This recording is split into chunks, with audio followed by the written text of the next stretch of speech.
was the Libertarian Party candidate for President of the United States in 1988. And Dr. Paul is a practicing physician, and he previously served from 1976 to 1984 as a Republican member of the U.S. House of Representatives, and was a continual thorn in their side at that time. And will obviously have things to say about the influence he was able to have while in the House. He's a strong advocate of hard money, and he was instrumental in persuading the U.S. Treasury to resume the minting of gold coins. He was responsible, indeed.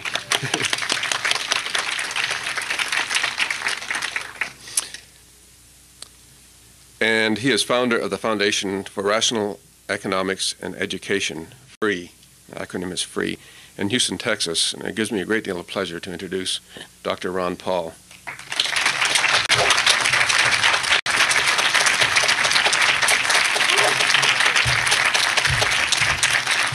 Thank you very much. Thank you.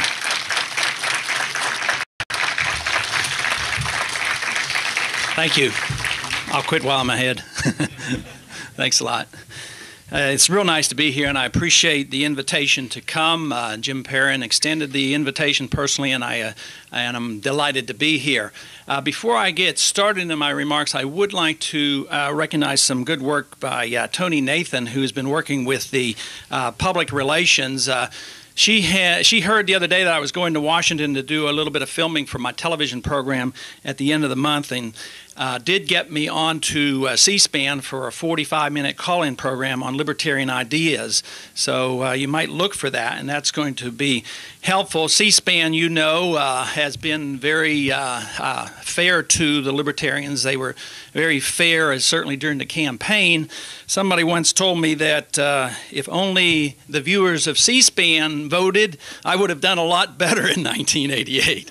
But unfortunately, a lot of people listen to the three majors still, and that makes it a little more difficult for us to get our views out.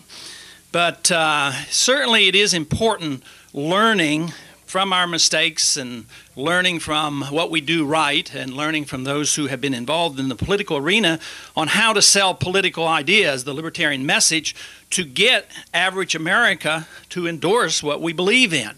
It's great to be philosophic and academic and precise and right all the time. And yet, if we don't do more to present our views in a way that it's palatable to the American public, where it's not offensive, really the views won't amount to much because it will be held by a narrow group.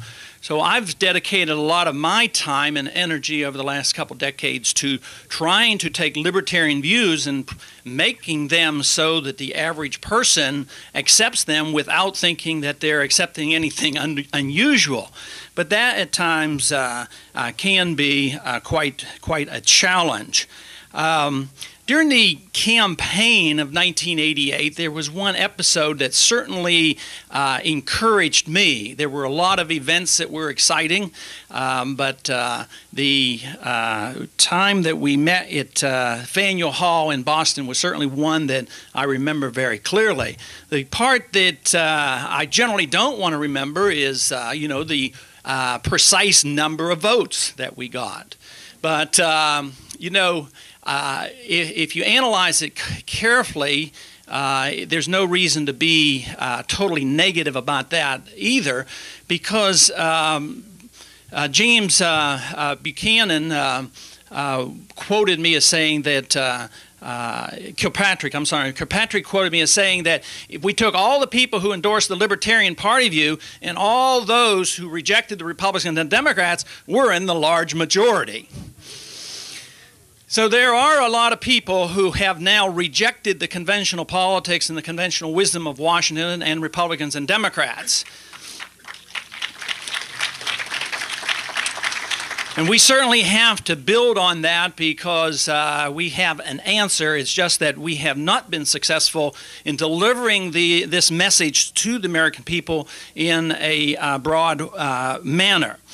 But the time when we had our meeting in Washington, thanks to the wonderful activity of a libertarian friend, Gene Burns, on the radio station in Boston, we were able to fill Faneuil Hall. Now, Faneuil Hall is not gigantic, but it's big enough to hold hundreds of people. And the hall was filled, and there was a balcony that was filled, and there was standing room only, and there was a lot of television. But the significance to me was what was important. Because Faneuil Hall, of course, was the place where many before the Declaration of Independence met and talked about the problems the colonists were facing. And it was led by Samuel Adams, who was not meek in what he believed and what he advocated. But it was a great night because there were no holds barred. Even when we would say things like ban the IRS and ban the income tax and ban the Federal Reserve System and a lot of other things, this crowd went wild. So it was very, very encouraging. But the most interesting thing occurred afterwards, because as we were going out, one of my staff people was talking to the administrator or the caretaker of the building. And he had taken care of this building for a long time, and he said, boy, he says, this was great. He says, it was about time we had somebody in this building sound like Sam Adams.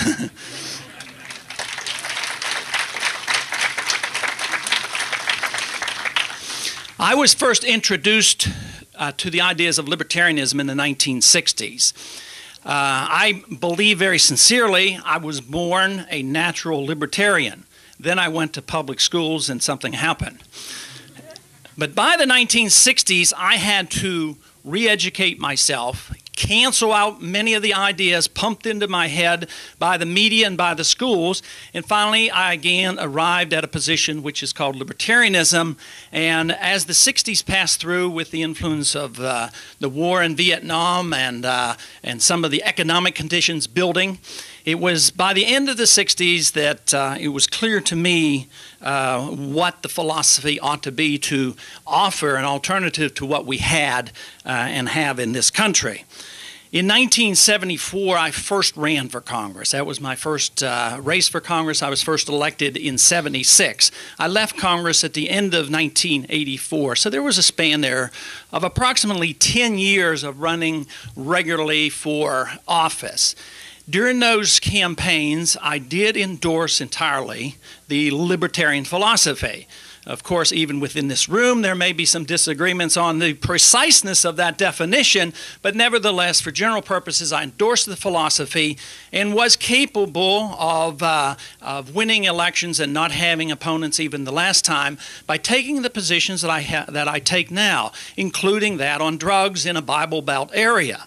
But they actually became non-events as the people got to know me, realizing that my drug position was a very sincere position, that as a physician and as a parent, I was very unconcerned personally about promoting drugs, since they were very much aware of my criticism of drug usage. But nevertheless, I was able to take that and present these views, and I was able to be elected. Now, in Washington, it was interesting to see the transition that went on. In 1976, when I was first elected, I was elected in a special election, that the Republican Party and a lot of the supporters, and certainly the members of Congress, saw me coming in as a conservative Republican. And, of course, the first week or so, there was a B-1 bomber vote that came up and a few other civil liberties votes that all of a sudden they looked at me and they said, what in thunder's going on here? And they were really disturbed and provoked and annoyed, and they just couldn't understand how I could be voting for some of these measures. It got easier as time went on. The Congress itself, as the nation, became more aware of the Libertarian Party and the Libertarian message. I think my identity was more strongly associated with the Libertarian Party after I put the 1980 party principles in the congressional record. And that then sort of opened up more dialogue and more debate with the other members of Congress. some people would say, well, wasn't it awful lonely? Were you the only one there? You're the only one that endorsed these views. It must have been total chaos and a real problem. Well, to some degree that is, but if you look at it in the other way, you have something you can agree with everybody there. You can agree with the liberals on some issues and the conservatives on some issues. And for that reason, rather than it being a negative, I thought it turned out to be a positive. It also afforded some benefits, too. There were some times when Republicans and Democrats couldn't even find an endorsement of anything that we were saying, and then the vote would turn out to be 430 to 1. Now, you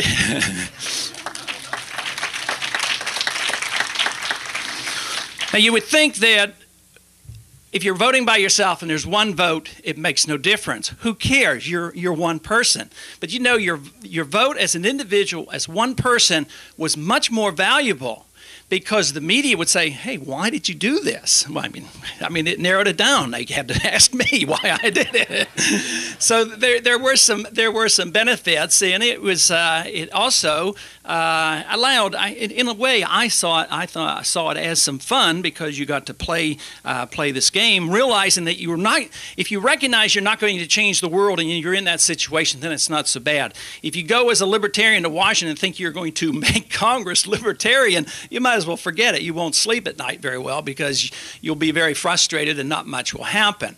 If anything, more happened than I thought would, because there were some pieces of legislation that nobody cared about. By a little bit of effort, I was able to point some things out and bring people together and oppose certain legislation. Certainly the bill that eventually evolved into the gold coin was something that I would have never dreamed of in 1974 or 76, that we could convene a gold conference. Of course, the headline in the Washington Post after the conference was, the Gold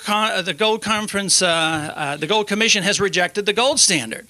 Well, I didn't think that was so much news as much as the fact that we had a discussion, which was something that we haven't had for a good many years. So there were a lot of positives. During the campaign in 1980, the media frequently would, come and say, well, fine, you're running as a libertarian. There are no libertarians in Congress. What would happen if you became president? Wouldn't this be total disaster? Because there would be no help and assistance, and you would be opposed by everybody. And yet my answer was the same, that, a libertarian president might do quite well, even under today's circumstances. If you go to the liberals and get their support on civil liberties, and go to the liberals and maybe get some more reasonable approach to foreign policy, you could build a coalition, and you certainly could build a coalition with conservatives to cut back on some of the welfare spending. So even though this is very unlikely, you won't have a libertarian president till you have not only a libertarian Congress, but a libertarian consensus among the people.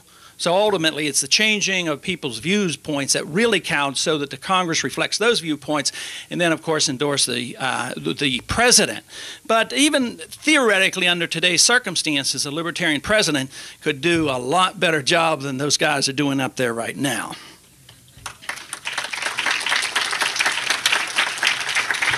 And talking about jobs by our administration, I want to very briefly make a comment, because we had a press conference this morning. We had a television station show up, thanks to Tony, and we talked about the Persian Gulf and Iraq. And I see this as very dangerous.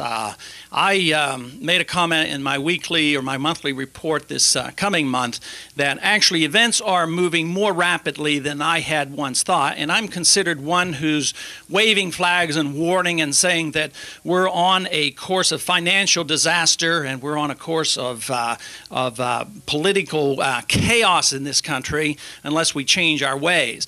Well, when I saw reports on the weekend that 250,000 troops may end up in Saudi Arabia, that we are imposing illegal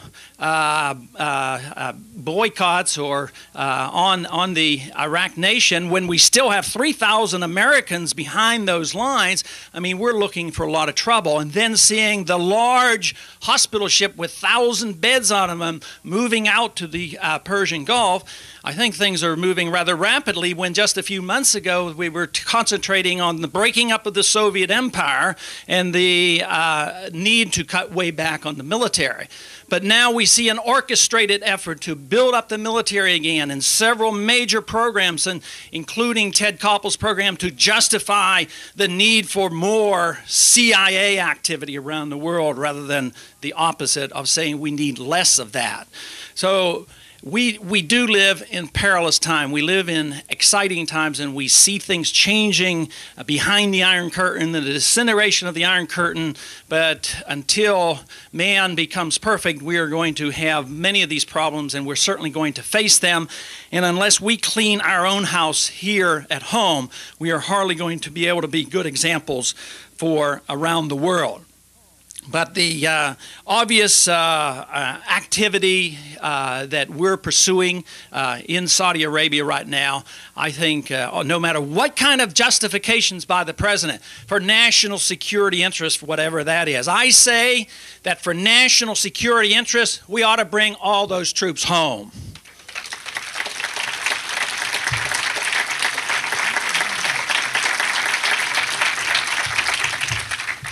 I jotted down a few points I'd like to make on those things that I think are important that might help us in promoting libertarian ideas, the positive side of the libertarian message that the average American should respond to us. And then I want to talk a little bit about why we have problems, because obviously we're having problems. I mean, the country is not libertarian, and we still have a long way to go.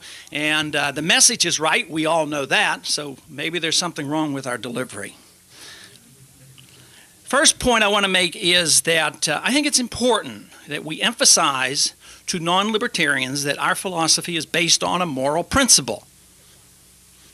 A lot of people say, well, libertarians are too philosophic. They have too much concern about a principle. Well, everybody has a principle. It's just whether it's a good principle or a bad principle. Interventionism and inflationism and socialism, they're all principles. They happen to be principles we don't believe in. But we have a moral principle. We believe it's the correct moral principle. It's certainly a moral principle that the American people have been comfortable with.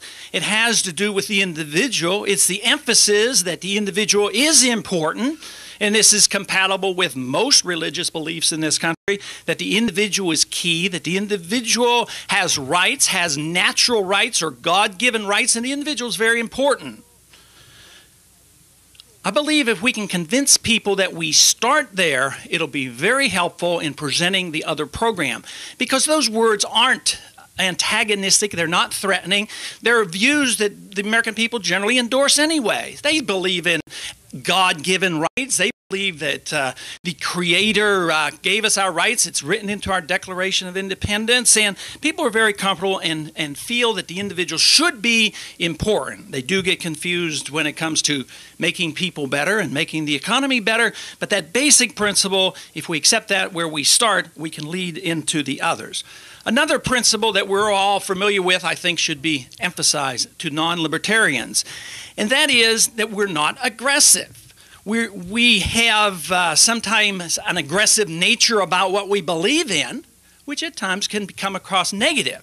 But we as individuals do not promote and we condemn aggression. We believe people shouldn't initiate force, that people shouldn't be hurting other people, and they shouldn't be stealing and hurting and killing. And this, of course, is something, how can anybody reject this? That this is a wonderful idea that people are non-aggressive. And I think that one way I've turned this around a little bit with some liberals when it comes to the issue of guns. Liberals, say that you do not have the right to own a weapon to defend yourself. And conservatives say, obviously you do. You do have a right to it. And the conservatives are so good, they don't even want your gun registered. They just want to register your kids. But the liberal, although she is absolutely opposed to you owning a gun. They are very generous with the use of the gun by the government. Everything they talk about is with the assumption that the government's gun is going to enforce what they think is the best for society. So whether it's a regulation or a tax or a war or whatever, the gun of the IRS or some agency. And we're even at a point now, one time before I left Washington, I left all the agencies that were permitted to carry guns. And it includes the IRS and OSHA inspectors and EPA inspectors and certainly Secret Service and CIA and FBI. I mean, there's a lot of agencies of government that are permitted the use of the gun. And of course, if they're doing things immoral and unconstitutional, the liberal really is the individual who promotes the idea that you can't own the gun, but the government can. I think is a very dangerous idea. Another approach to presenting libertarian ideas is to present it in the context of our history, American traditions, and the Constitution. Now, we know the Constitution certainly had many shortcomings, but it happens to have been, although now ignored, a relatively good document when you compare it to the rest of the documents around the world. And therefore, if we pursue this from the original intent and the way the Constitution was written and what was intended by government, we're on pretty safe grounds.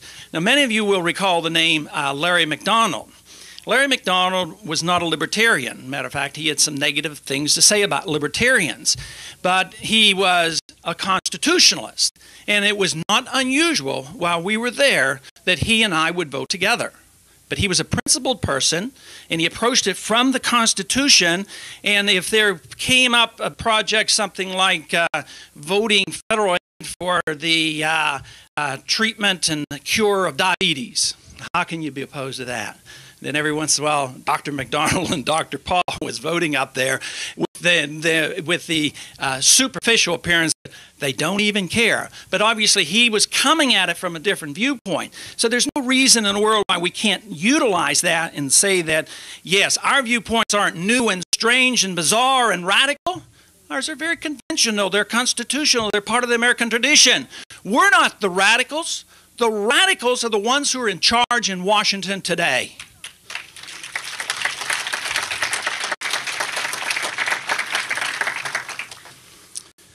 Another point is emphasizing, and presidents in recent years have used this, emphasize voluntarism. Kennedy did it, Reagan did it, Bush did it, they all do. They like the idea. Of course, they don't want to depend on voluntarism. They want to use it, but the lingo, the rhetoric was very libertarian. Certainly Ronald Reagan was able to pick up a lot of our rhetoric and use it and even become associated with some libertarians, although he certainly did not follow through with any libertarian views. But voluntarism is important. People like voluntarism. They like to be kind and considerate and help out. And along with this is tolerance, tolerance of other people's views. I don't think if you took a poll among the American people and say, do you think the American people should be tolerant or intolerant of their neighbors? Well, most people say, well, we should be tolerant.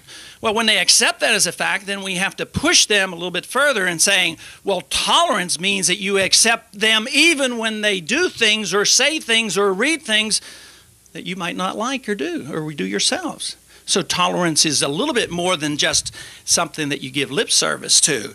And I believe this is the way to capture the idea of goodwill. I think if we don't portray ourselves as having concern and want to portray goodwill, then it would be more difficult and is more difficult for us to sell the ideas. Libertarian philosophy and libertarian positions have influenced me a whole lot. And in one area in particular, of course, I started off mainly with the economic issues, moved in studying economics and Mises and the other Austrian economists. But then the next step was really in foreign policy. There were certainly time when I wondered why we were doing all these things around the world, but then, as I said before, I was taught in public school why we had to do these things, and then it was later on that I realized that we didn't need to be doing these things around the world. And not only is it a better position, not only is it a constitutional position, but if we would do a lot less sooner, we would have a better chance for peace.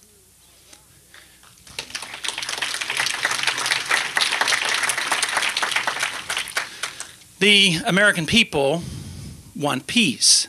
Yes, 80% right now are cheering Ronald Reagan on, but they don't know there might be somebody get killed, and they might not know there's going to be a war. And maybe they will have a second thought later on, but they have nothing else to offer. Then nobody else is offering another opinion.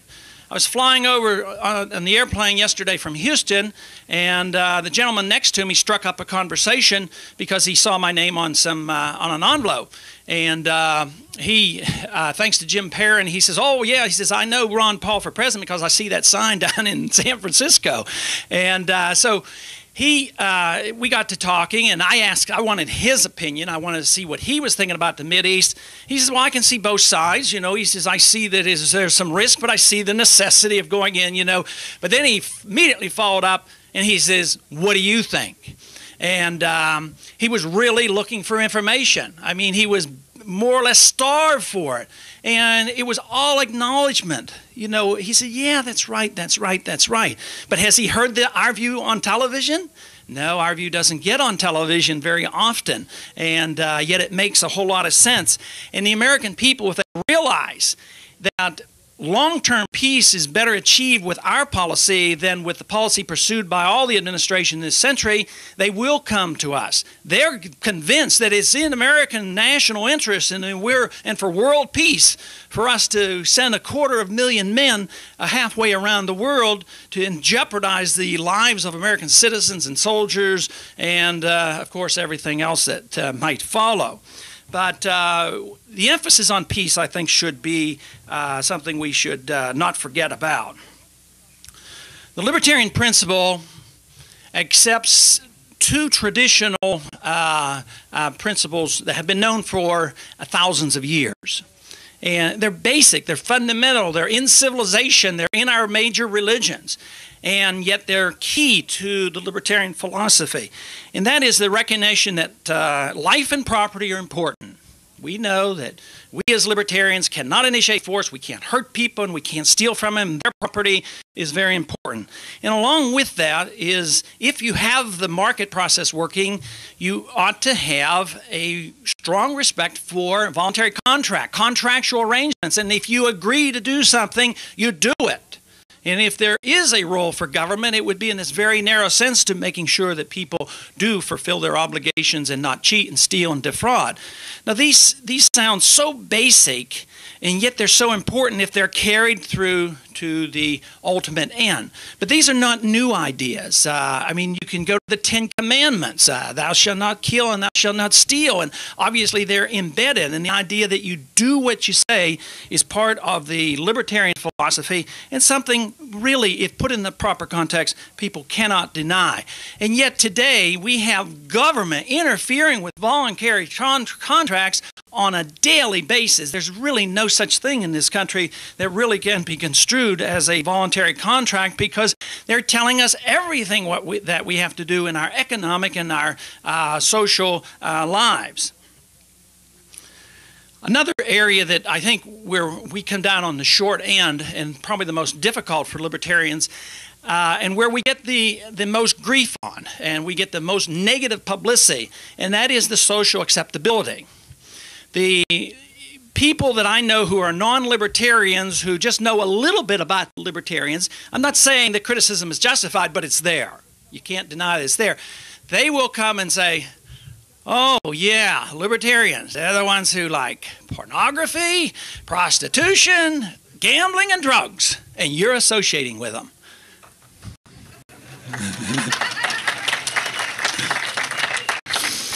But if that's the selling point, let me tell you that you can't sell it. Obviously, you can't sell it because even if 90% of the American people endorse that, they don't want to be known to endorse it. So they won't publicly endorse you if you endorse it. So 90% of the American people are very, very cautious on what they publicly endorse. So if you're in the arena of politics, then you have to be careful not to be construed that you're endorsing any of these things that we certainly tolerate. And I think that is one of the major problems that we have. If I had to judge from the many, many conservative and liberal friends that I have outside of the libertarian movement. Libertarian philosophy also should be sold for another very, very important reason. A lot of what I said here, a lot of people would write off and say, well, this is theoretical, and it's not all that practical, and it sounds fine, but we're in the nitty-gritty real world, and we want to do something. I mean, we have to take care of the people. But we as libertarians have to be convinced, just as Bob Smith earlier and others have talked about the environment, we have to come up with programs as libertarians to do something about it. We have to be the most practical party, and we have to have the most practical ideas. We have to convince the American people that it's impractical. The world's now coming to recognize that socialism is very impractical. At one time they thought forced redistribution of wealth was a good idea and it was very practical, and it took away a little from the wealthy and gave more to the poor, and everybody was going to be happy. Well, that's very impractical, and we're seeing the results. It's too bad they didn't listen to Mises in 1920, and they wouldn't have wasted so much time and energy and suffering to recognize this. But we have to be convinced that it is practical. It's practical both in the social moral sense as well as in the foreign policy sense of more peace, and certainly in the economic sense. If we want prosperity, we have to have a free market. And therefore, we as a group have to ask ourselves, what have we been doing? If we have such a wonderful philosophy, and it's based on American tradition, it's based on some of the good elements of many religions, and it's practical, and it's the philosophy that provides peace and prosperity, why aren't we doing better? Why don't we have more people in office? Why don't we have more influence in the media? Why don't we have more influence in Congress? Well, I think we're getting more, and I think we're making progress, but I still think we come up short in coming across in a positive way. But I think there's also some other reasons too. I think the opposition has had some advantages, especially if we or they or us, we live in a country that is rather prosperous, and the prosperity has been accumulated at a time when we were more libertarian. And great prosperity, it may take a while to ruin prosperity. It may take a while to destroy capital, but we've been doing a pretty good job at it for these last 40 or 50 years. And we are now facing a crisis in this country. The capital has been consumed. The value of the dollar has been undermined. The basis of our freedoms have been undermined as well. Privacy is a major issue. If I had to pick one issue that my subscribers are most interested in, it's privacy. And they're not all libertarians. They're probably half aren't libertarians, but they're interested in privacy. Of course, financial privacy and other type of privacy, but privacy ought to be the same. And it ought to be synonymous with liberty. But the opposition has certainly some advantages. The one advantage they have with this prosperous society is the advantage of playing the role of Santa Claus or Robin Hood. And the American people sort of succumb to the temptation.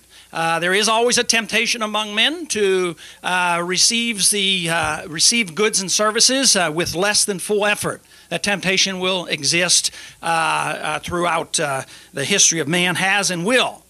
But the demagogue, the redistributionist, is very prone to jump on this and grab the wealth and redistribute it, play Santa Claus and say, I care. I really care about the people. They care about their power, but when they're selling their message, they get up and they say, I care about you. Ron Paul over there wouldn't even have food stamps. He doesn't care about poor people. He wants them to starve in the street. Not realizing that there are more poor people, more homeless, and more starving people ever since they've been doing all this wonderful redistribution of wealth. But that has yet been proven. The do-gooder is still riding the high moral ground of saying he's compassionate and he cares. The conservative does it in the same way on the social issue. The conservative says, do you want to live in a society where they gamble and drink and there's prostitution, all these horrible things? Oh no, we're going to make the people better. And we have this high moral code that we're going to impose on the people. So they grab the moral high ground, and for that reason, most people in this country are conservatives and liberals. And yet we have to dispel that myth, obviously, and convert many of them to believing that it is better to accept another philosophy. We have to deliver the message in a concerned, compassionate way. If we do this and the people get interested, it doesn't have to be, and it shouldn't be, in a self-sacrificial way. Yes, we want to be compassionate, we want to be concerned, we want to believe in free choices and tolerance because we think it will make a better world. We think people will be better because they make their own choices rather than coerced by government. We believe there will be more prosperity. And therefore, the individual, the American citizen who's making the decision has to make the decision based on self-interest. It doesn't have to be on self-sacrifice and say, well, I'm going to make a lot of money, but I realize that I have to give so much of the money away to the poor in order for a libertarian society to work. No, we don't have to concentrate on that. That can be the role of the minister. If they believe that tithing is good and that you should help your fellow man, that's a personal decision. And it should not be a political decision. Because even if nobody donated anything and everybody was a self-serving, narrow libertarian that consumed and used it only for themselves, the world would still be a lot better off.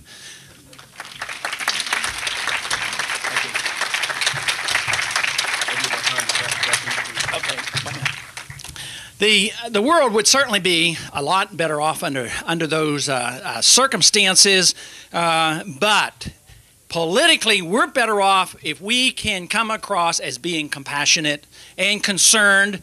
I personally endorse a philosophy that says that I do have obligations, and I believe in family care, community care, and I believe that we should do it. I think the libertarian philosophy has a greater chance if more of us do have voluntary compassion and are willing enough to contribute in a voluntary way. But I think this is very important, obviously. Eisenhower made a statement once I think is interesting, and I'll go ahead and conclude. I think there may be a few minutes left for questions.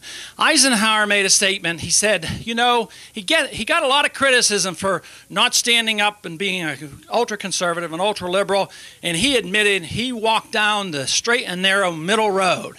He says, that takes courage. He says, because I'm getting knocked down by both sides, and he says it's not easy to walk down the middle of the road. And when you think about this, Eisenhower was seen as a moderate. There are many moderates around. But what is a moderate? A moderate is the opposite of a libertarian. A moderate tries to coalesce and bring people together by saying, well, yes, I'm going to accept military interventionism and I'm going to accept social interventionism and welfare. And they bring them together, and of course they get criticized by both, and yet that's generally the way the world has marched on, by accepting both sides of government intervention, and we become more of a statist, a totalitarian society. My suggestion is this. Obviously, for us to have the appearance of bringing people together, to coming together, not to be off in some strange hinterland where people think we're strange and different and they don't understand us, but to say, yes, we're working in the middle, but we're going to bring people together for the right reasons. We're going to bring the conservatives over here because they believe in free enterprise, and we're going to bring the liberal over here because they believe in civil liberties. Bring them together and think about how this can be a positive move instead of a negative move. I think if we can do this and we continue our efforts, we will be successful. Education really is number one on the list. We must educate ourselves and our youngsters and our people so that eventually we have influence in the media and in the government. And then, of course, second, then we go into political action. The political action is a consequence of a consensus of the people. I myself like to think that I participate in both by both being involved in political action for the sense of arousing interest and alerting people to other ideas, as well as pursuing the educational efforts that so many have been doing for so many years. And I think if we continue in this line, that we will have a successful libertarian revolution in this country. Thank you very much.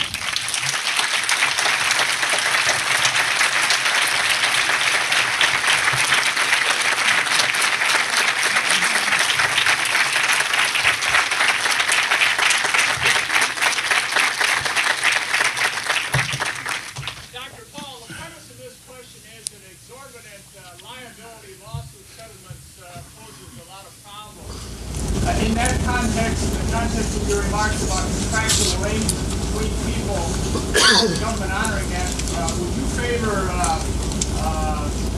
things like this, being able to contract with a doctor that under no circumstances you will sue him even though the operation of the pregnancy may not go as anticipated, or maybe contracting with an airline, you'll sell me the ticket for a lower rate. I can assure you that I or my heirs will not sue for damages if there's an accident.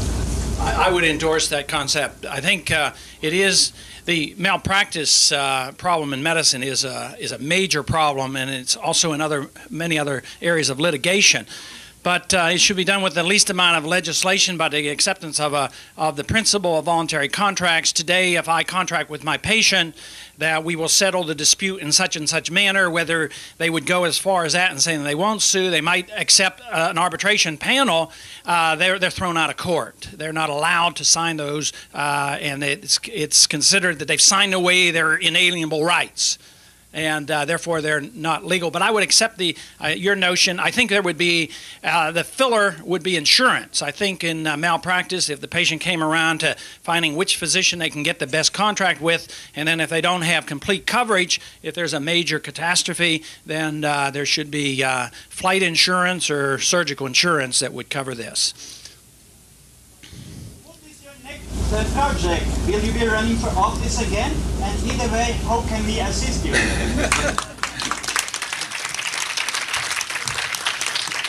1988 was a long, long year. And I'm still recovering, and I'm not thinking right now at all about running for anything.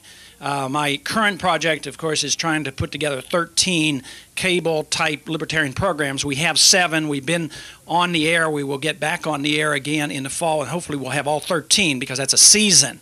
And each time we move, we get a better station. So I'm going to work real hard on trying to reach more people. I have a strong belief that if we don't get into the electronic media, we're not going to reach more than the smaller groups that we have at meetings like this.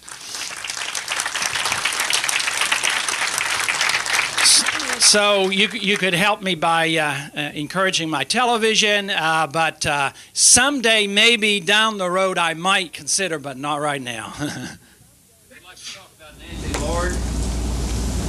Me? Okay, he asked me if I would talk about Nancy Lord. Nancy Lord, you know, is running for mayor in Washington, D.C. She was very grateful that she raised a decent sum of money with a letter that I signed for a mayor's race. She did quite well. And I don't keep up with the race in Washington on a day-to-day basis, but everything I hear has been very encouraging. Last week, I think it was last week, they had, a grand opening of the campaign, and I notified her that I would be going up there next week. So let's hope that she does real well, and that would give us a good boost. If Exxon were to send a mercenary army to protect its interests in Saudi Arabia, would you object? No. Did everybody hear the question? He asked, would I object to Exxon sending their army to the Persian Gulf to protect their property interests? And I have no objection. Just so they don't use my kids or my money.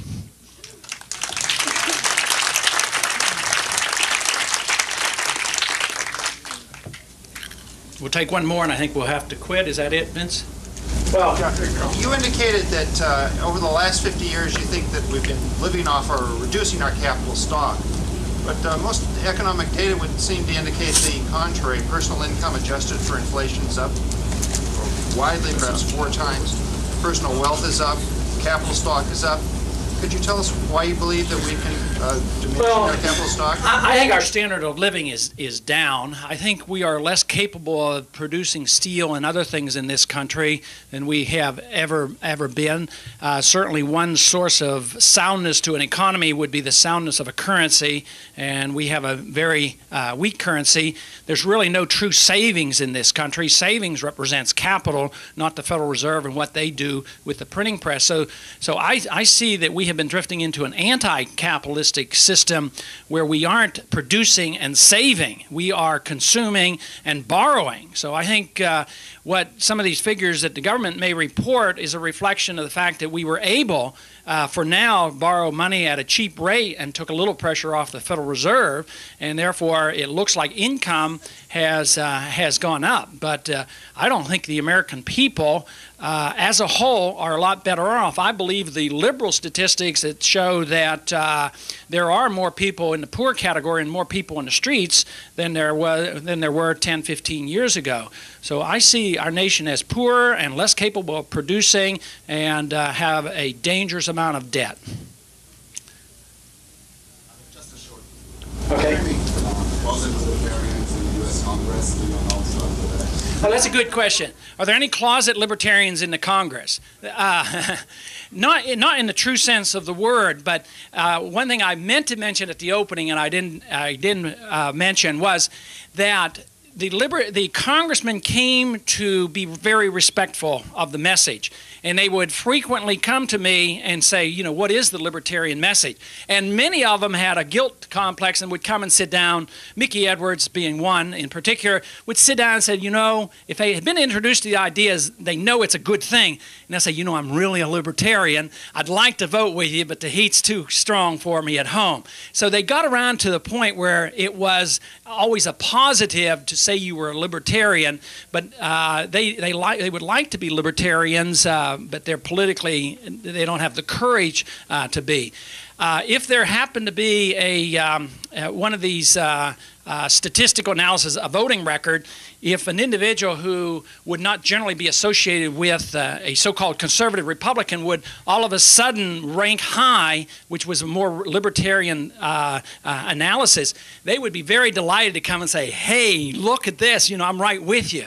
Like, you know, I'm really a good guy, but I just can't quite do this because my people, they feel obligated that they cannot come with an opinion. Their job is to reflect, you know, the majority vote in their district. And they say that I have to suppress these urges to be a principled person. And what they're really arguing, though, is that whoever's given the most money, they better reflect their views because they never really take a vote of the people. Thank you very much.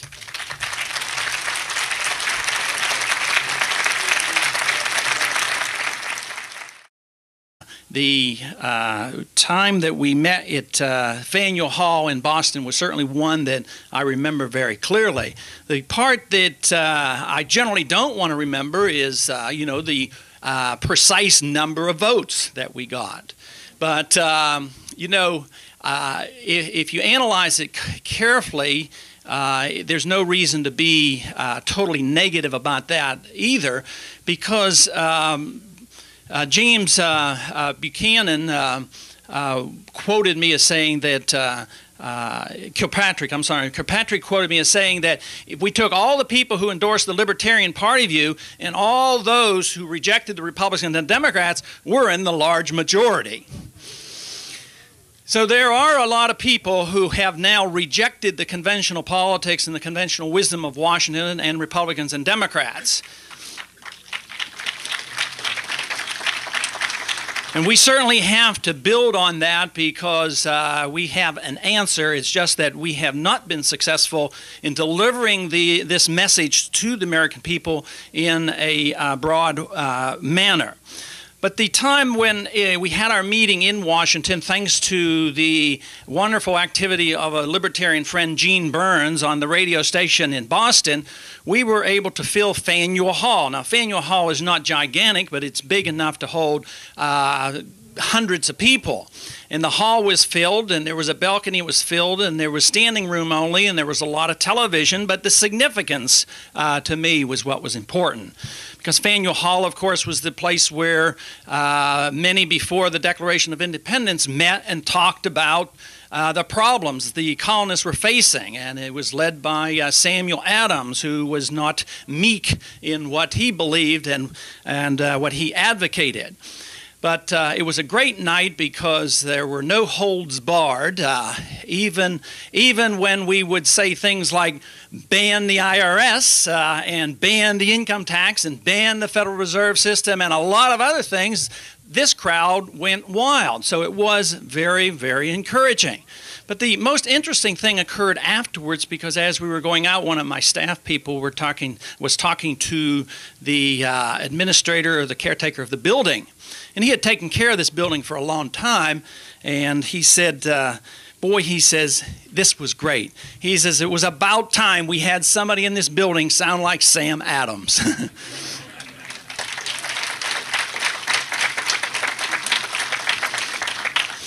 I was first introduced to the ideas of libertarianism in the 1960s.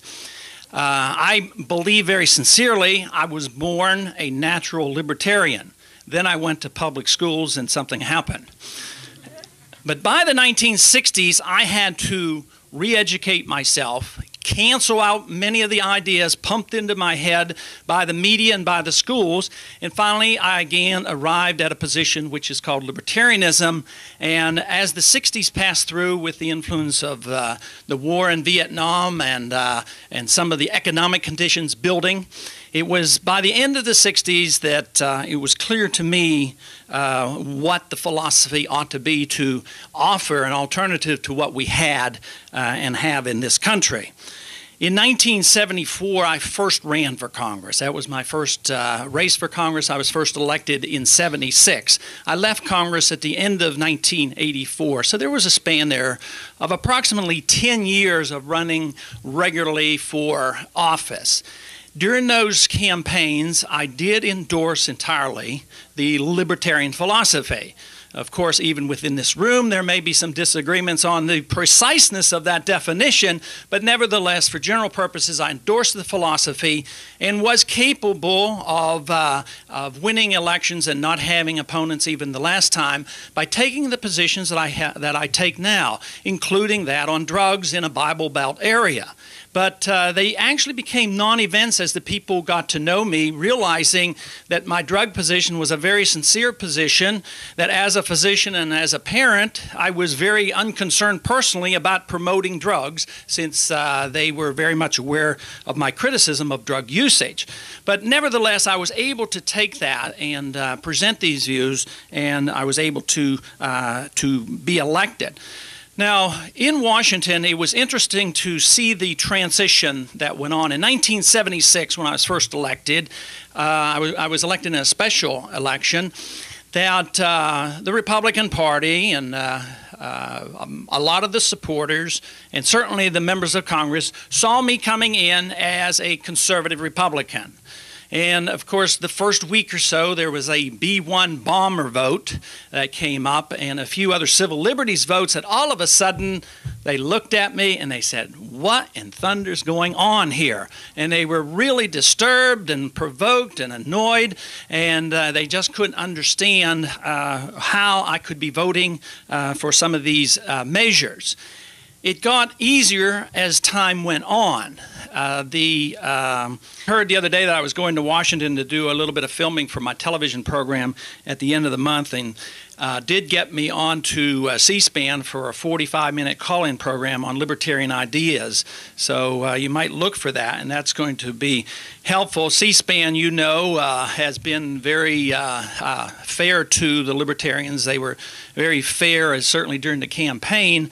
Somebody once told me that if only the viewers of C-SPAN voted, I would have done a lot better in 1988. But unfortunately, a lot of people listen to the three majors still, and that makes it a little more difficult for us to get our views out. But certainly it is important learning from our mistakes and learning from what we do right and learning from those who have been involved in the political arena on how to sell political ideas, the libertarian message, to get average America to endorse what we believe in. It's great to be philosophic and academic and precise and right all the time. And yet, if we don't do more to present our views in a way that it's palatable to the American public, where it's not offensive, really the views won't amount to much because it will be held by a narrow group. So I've dedicated a lot of my time and energy over the last couple decades to trying to take libertarian views and making them so that the average person accepts them without thinking that they're accepting anything unusual. But that at times can be quite a challenge. During the campaign of 1988, there was one episode that certainly encouraged me. There were a lot of events that were exciting, but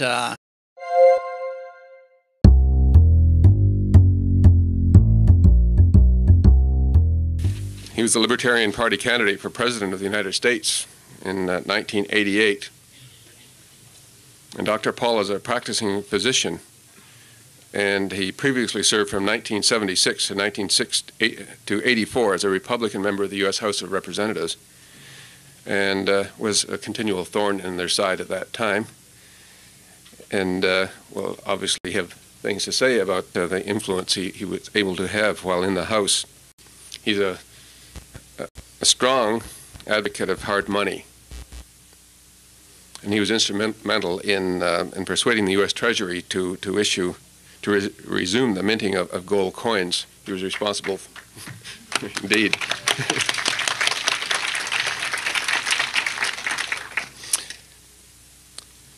And he is founder of the Foundation for Rational Economics and Education, FREE. The acronym is FREE, in Houston, Texas. And it gives me a great deal of pleasure to introduce Dr. Ron Paul.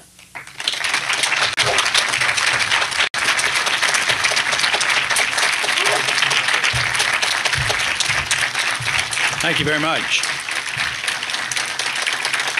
Thank you.